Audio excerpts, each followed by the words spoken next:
Hello. नमस्कार दोस्तों। मैं ब्रजेश नए टॉपिक के साथ हूँ। महाभारत से सीख, लैक ऑफ एथिक्स, #4। जो महाभारत की सीरीज में आपके साथ शेयर कर रही हूँ, उसमें ये अगला टॉपिक है नैतिकता का अभाव, लैक ऑफ एथिक्स। महाभारत में क्या जो हस्तिनापुर डायनेस्टी के मुख्य सदस्य थे, उनमें नैतिकता की कमी थी। उनके मॉरल्स इतने हाई नहीं थे, जो कि कारण बना महाभारत होने का। आज इसी टॉपिक पर हम बात करने वाले हैं। तो आइए देख लेते हैं कि किन किन के बारे में हम ये बात कह सकते हैं कि उनके मॉरल वैल्यूज, उनके एथिक्स, उनकी वीकनेस की वजह से महाभारत हुआ। उनमें उनकी नैतिकता के जो अभाव था, उनके मॉरल्स, उनके एथिक्स मजबूत नहीं थे, स्ट्रांग नहीं थे, जो कि कारण बना महाभारत का। सबसे पहले लेते हैं भीष्म को। भीष्म, जिनका कि बचपन में नाम देवव्रत था, उन्होंने अविवाहित रहने की प्रतिज्ञा की थी, आजीवन ब्रह्मचर्य का पालन किया। कहते हैं हमेशा धर्म का साथ दिया भीष्म ने। हस्तिनापुर डायनेस्टी की रक्षा के लिए, सुरक्षा के लिए उन्होंने अपना जीवन लगा दिया। लेकिन आज जो मैं बात कर रही हूं, वो इस पर है कि अगर हम इनडिफरेंट होके, उदासीन भाव से भीष्म की चरित्र के बारे में जाने, तो कुछ वीकनेसेस थी भीष्म के चरित्र में, कुछ कमियां थी भीष्म के चरित्र में। और वो क्या थी, और उसने कैसे हस्तिनापुर डायनेस्टी को बर्बादी की तरफ जाने दिया। भीष्म, सब जानते हैं कि बहुत ही पावरफुल व्यक्ति थे हस्तिनापुर में। और कहते हैं कि भीष्म मजबूत दृष्टिकोण रखते हुए भी उसे लागू नहीं करते थे। स्पष्ट दृष्टि का अभाव उनकी पर्सनालिटी का हिस्सा था। अब आप कहेंगे कि पावरफुल थे, स्पष्ट दृष्टि का अभाव कैसे था उनमें? तो मैं अपनी बात उदाहरण के साथ आपको बताती हूँ। जब श्री कृष्ण संधि प्रस्ताव लेकर आए थे दुर्योधन के सामने कि कुछ गांव दे देने से ही पांडव अपना अधिकार छोड़ देंगे, तो ये बात भीष्म ने दुर्योधन को समझाई थी। लेकिन क्या उन्होंने अपना ये दृष्टिकोण मजबूती से दुर्योधन और धृतराष्ट्र के सामने रखा? और रखा तो क्यों लागू नहीं करवाया? उनको इस पर स्पष्ट दृष्टिकोण अपनाना चाहिए था, एक क्लियर विजन रखना चाहिए था, एक क्लियर थॉट देना चाहिए था हस्तिनापुर डायनेस्टी को कि अधिकारों के लिए, जो कि उनका हक था पांडवों का, फिर भी वो शांति चाहते थे कुछ अपना हिस्सा लेकर, तो वो उनको क्यों नहीं दिया जाना चाहिए? जब कोई व्यक्ति पावरफुल था, रिस्पेक्टेड था, कहते हैं बहुत ज्ञानी भी थे भीष्म, और बहुत अच्छे से जानते थे कि शक्ति और प्रभाव कितना आवश्यक है किसी राज्य की सत्ता को संभालने के लिए। फिर भी उन्होंने अपने घर में ही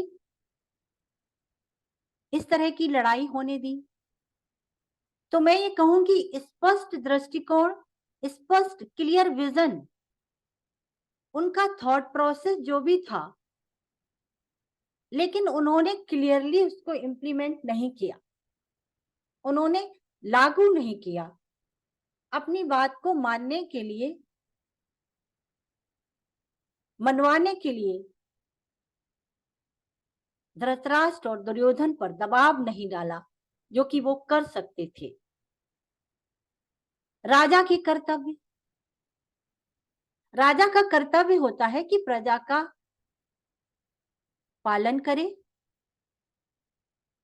और प्रजा में जो असंतोष है, प्रजा में जो तकलीफें हैं, परेशानियां हैं, उनका समाधान करे। पूरा हस्तिनापुर चाहता था कि पांडवों को उनका अधिकार प्राप्त हो, कुंती को महारानी गांधारी के समानांतर सम्मान मिले। तो उनकी बात को क्यों अनदेखा किया गया? प्रजा की बात जब राजा की कानों तक नहीं पहुंचती है तो अशांति और अन्याय बढ़ता है, और जो कि हुआ। तो राजा की जो कर्तव्य थे वो भीष्म ने मजबूती से नहीं लागू किए। अगर भीष्म चाहते तो द्रौपदी का अपमान भरी सभा में करने की हिम्मत ना तो दुर्योधन जुटा सकता था और ना ही दुशासन। भीष्म अगर चाहते तो युधिष्ठिर ना तो जुआ खेल सकते थे और ना ही शकुनी की चाल, जो कि उनको हरा के द्रौपदी को अपमानित करने की थी, वैसा कुछ कर सकते। तो मैं कहूंगी कि भीष्म ने भी अपने कर्तव्यों का पालन नहीं किया। नारी शक्ति का अपमान राज परिवार में होना भीष्म के चरित्र की एक सबसे बड़ी कमजोरी साबित हुआ। जो उनका कर्तव्य था वो उन्होंने पूरा नहीं किया। कर्ण का अपमान, कहते हैं भीष्म को जब भी कर्ण का सामना होता, माने भीष्म जब भी कर्ण से मिलते तो उनका अपमान करते थे। कई बार ऐसा हुआ कि कृपाचार्य, द्रोणाचार्य, शल्य और सभी ने मिलकर कर्ण का अपमान किया। क्या कारण था कि उनको कर्ण का अपमान करना पड़ा? एक ऐसा व्यक्ति जो महान योद्धा था, राज परिवार के सदस्य का मित्र था, कहना चाहिए कि राजकुमार दुर्योधन का मित्र था, और अंग देश का राजा बनाया जाना कोई बहुत बड़ी बात नहीं थी। और अंग प्रदेश का राजा बनाने के बदले में कर्ण की मित्रता हासिल थी दुर्योधन को, लेकिन भीष्म फिर भी कर्ण का अपमान करते थे। कारण क्या था? उनके हिसाब से वो जातिगत ना तो क्षत्रिय था ना तो ब्राह्मण था। कई मौकों पर उन्होंने कर्ण का अपमान किया, जो कि एक सूरवीर को, एक विद्वान व्यक्ति को शोभा नहीं देता। तो यहाँ पर आज मैंने बात की पूरी स्लाइड में भीष्म के चरित्र की कुछ कमियों के बारे में। मैं भी मानती हूं कि भीष्म सम्मानित व्यक्ति थे, लेकिन उन्होंने गलत लोगों का साथ दिया, अपने एथिकल वैल्यूज को हावी होने दिया गलत तरीके से। उनके एथिकल वैल्यूज जो कि सच्चाई की तरफ होने चाहिए थे। महिला शक्ति के दृष्टिकोण को सुना जाना चाहिए था। श्री कृष्ण, युधिष्ठिर, भीम सब उनके साथी थे। द्रोणाचार्य जैसे गुरु उनके साथी थे। फिर भी उन्होंने दुर्योधन का साथ दिया।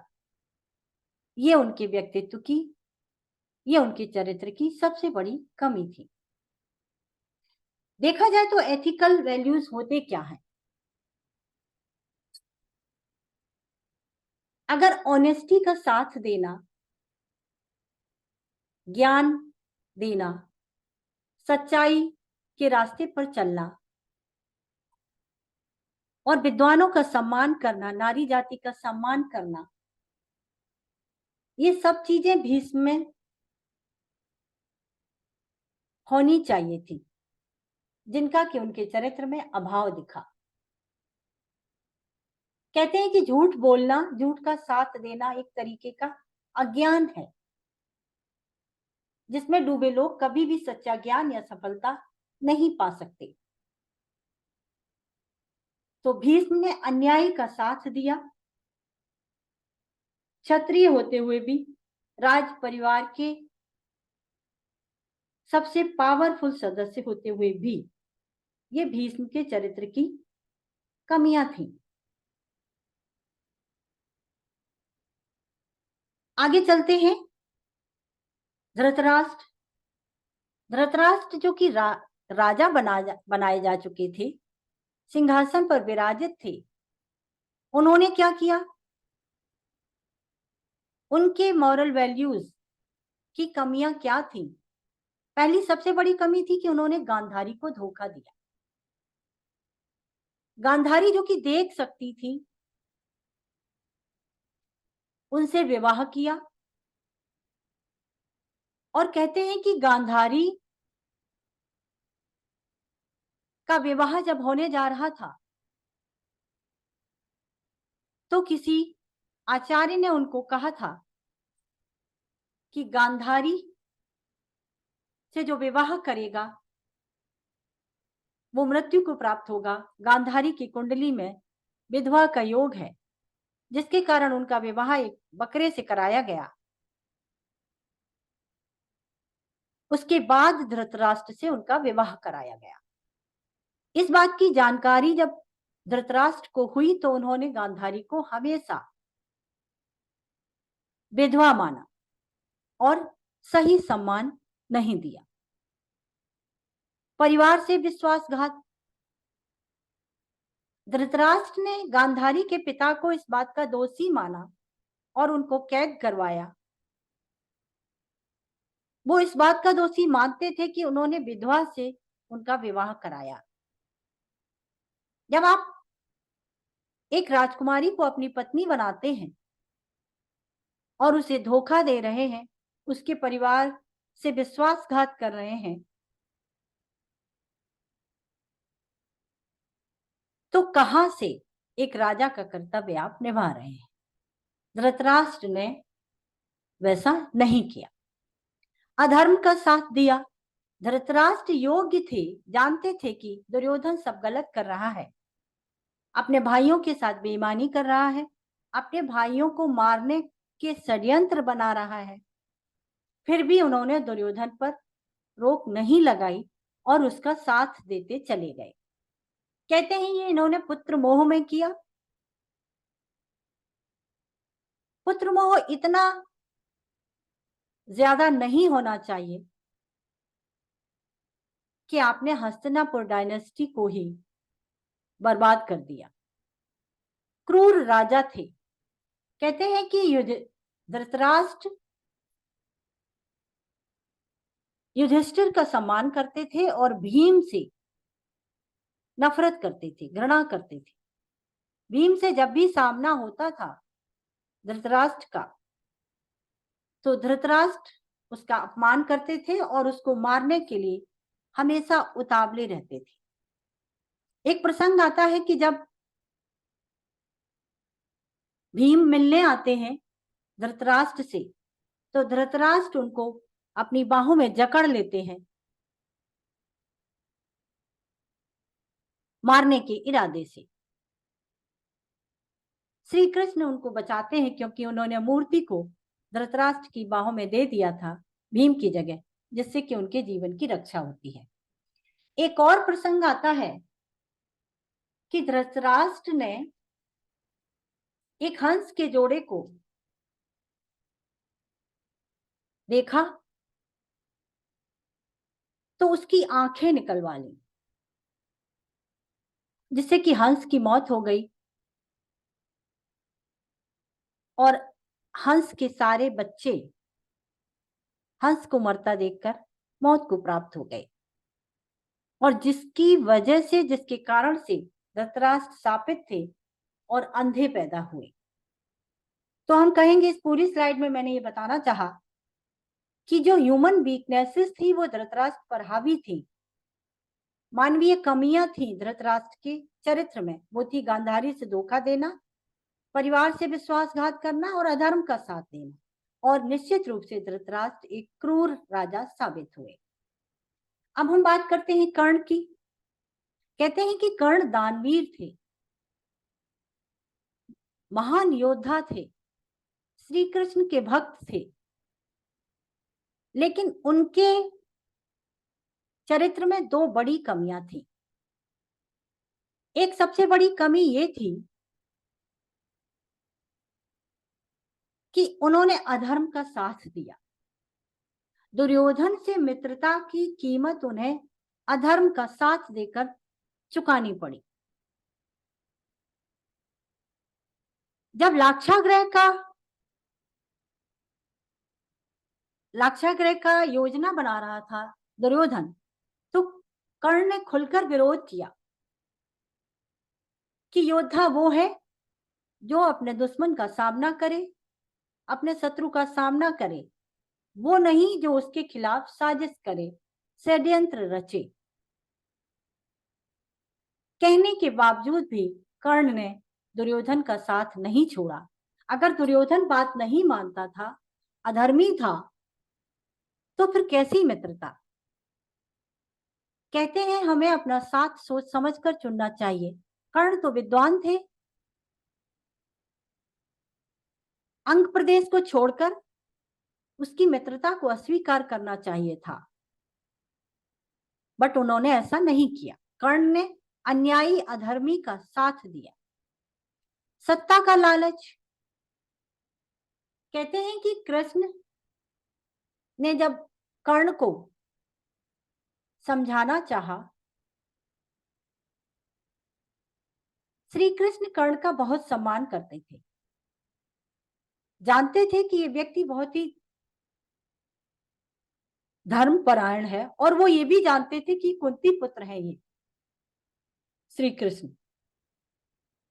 तो वो ये चाहते थे कि कर्ण दुर्योधन का साथ छोड़कर अपनी मां को, मां कुंती को अपनी मां मान लें और पांडवों के साथ हो जाए। लेकिन कर्ण ने ऐसा नहीं किया। मित्रता की बहुत बड़ी कीमत उन्होंने चुकाई। कर्ण प्रदेश का राजा होना,